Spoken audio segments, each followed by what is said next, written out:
In the world of MMA, lots of people have claimed the title of the greatest of all time.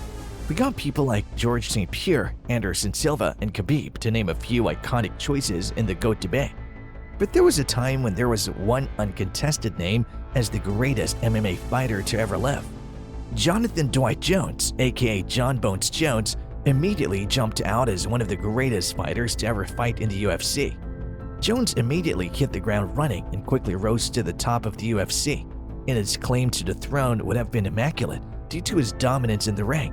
But as time goes on, it soon seems that his greatest downfall is going to be everything he's done outside of MMA. Today, we'll be taking a retrospective on the career of Jon Jones, all the greatness and dominance in the octagon, all the terrible scandals and issues he's been part of, and where he's going to stand in MMA history with everything said and done. Before we get into the rest of the video, don't forget to leave a like and subscribe for more videos on the coolest sports content.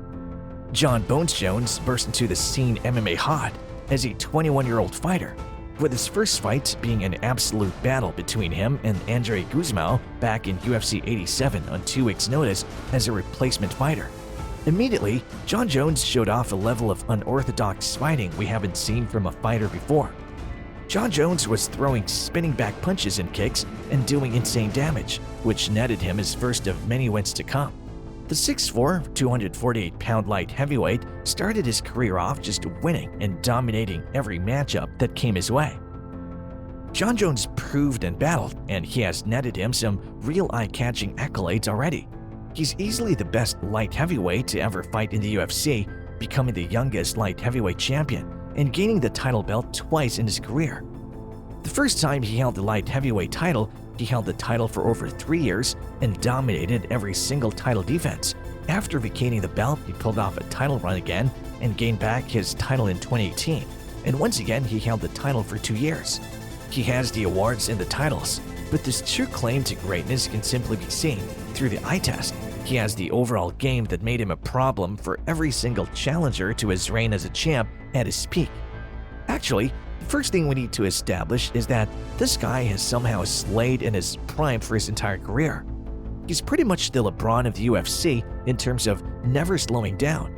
The guy has aged like fine wine, somehow becoming even more of an unbeatable and crazy monster in the octagon as the years go by. Next, we have to talk about Jon Jones' overall game. Jon Jones simply has no weakness. In MMA, we typically see some guys who are good strikers but have weak ground games, or submission specialists, or guys who are masters of the clinch. Jon Jones is an all-around menace. Jon Jones is one of the greatest strikers in the game, mainly because of his insane reach. His 6'4" height plus his wingspan make him a menace at throwing strikes, while opponents struggle to even connect. He isn't all reach though. Jon Jones has an insane unorthodox stances that make hits look like they came out of nowhere. This guy doesn't just throw straights and jabs. This guy is throwing accurately and surprise backhands and elbows that do massive damage. His striking game is far from his only asset in the ring. However, Jon Jones has an insane grappling game, as he actually started off as a wrestler. So just when you think you've done well getting to Jon Jones and avoiding his reach, you now have to deal with his insane grappling, wherein he'll tire you out and choke you out with his signature guillotine. Nothing exemplifies Jon Jones' guillotine more than how he absolutely rocked Lyoto Machida, leaving the legend looking like a lifeless husk, saved from death from the mercy of the bell. And while this doesn't make him a better or worse fighter, another big part of Jon Jones' reputation as a fighter is his absolute cockiness.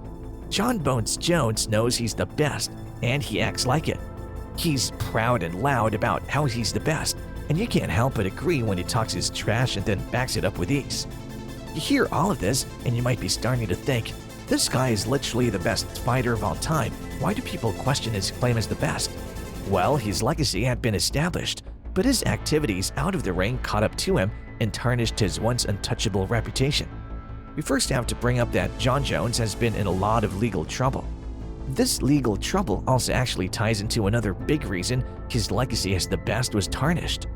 He has been arrested 5 separate times since 2012, which, in case you didn't know, is a lot of times. His first case and arrest were for driving under the influence, where he proceeded to hit a lamppost, and he was lucky enough to not get hurt or to hurt anyone. After that, some of his other arrests and charges include domestic violence, battery, misdemeanor, and damage to a police vehicle. His worst case has to be a second one when he was involved in a hit-and-run on a pregnant woman. He even eventually violated his probation, and actually, the entire incident was insane, and it was the reason the UFC made him vacate the light heavyweight belt. The issues surrounding Jon Jones sadly don't end at his long rap sheet. He has also been caught doping multiple times after failing drug tests.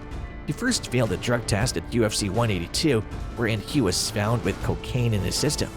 Now, weirdly enough, while terrible and definitely worth a fine, cocaine is not a banned steroid or drug, and so the fight he was going to have with Daniel Cormier still continued after that. Now in UFC 200, Jon Jones had again failed a drug test, but this time it was for an estrogen inhibitor, which was a banned substance and was considered doping. This got him tossed out of the event he was fighting at, and he was facing a year suspension before Jones claimed the failed drug test was from an unchecked drug he had taken, and that he had no intention to dope, which the United States Anti-Doping Agency found to be true. Again at UFC 214, in what was supposed to be a rematch with Daniel Cormier, again of all people, Jon Jones once again failed a drug test and tested positive for anabolic steroids. Jon Jones was again facing a suspension, this time for 4 years. But Jones' camp argues that he had simply been accidental taking tainted substances again. Jon Jones once again got away with a lighter suspension by the US ADA for only 18 months, which also came as a result of Jon Jones snitching on other athletes that he knew were also doping.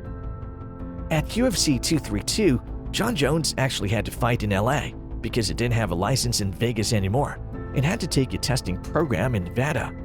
While he also technically failed a drug test again when they found steroids in his blood, the chemical was attributed as drugs remaining from his past drug use still in his system from back in UFC 214. Athletes are more than familiar with how crimes and drugs can destroy your career in sports and your reputation. Just ask Lamar Odom, Brett Favre, Gilbert Arenas, Allen Iverson, and Delonte West. These guys all experience how their out-of-the-league activities came back to bite and ruin them. In fact, the best example to draw parallels with Jones is definitely Lance Armstrong. There was a time in history when Lance Armstrong was a national name, with Viking and Lance Armstrong being synonymous. He very much was the best in the world until he was caught doping and all his previous wins at Tour de France were vacated. Something really similar is happening with Jon Jones, but how it'll truly play out for him is something we're definitely yet to see. Jon Jones is still not done fighting, with him now fighting out at heavyweight and still somehow staying undefeated. Some argue that Jon Jones is still the GOAT, as all the external factors is just noise towards what he truly accomplished, while some believe that all those instances where he could have been doping and had an unfair advantage make his win column an unreliable stat that we can't really believe in. In the end, it really is still a toss-up on how good Jones truly was, and it's all based on how you view the good and bad in his career when weighed together. And that's all for today's video. Is Jon Jones your pick for the MMA GOAT? Who would your pick be? Write your answers down in the comments, and while you're at it, leave a like if you enjoyed the video. Don't forget to subscribe and click the bell for notifications on the newest videos and the best sports content.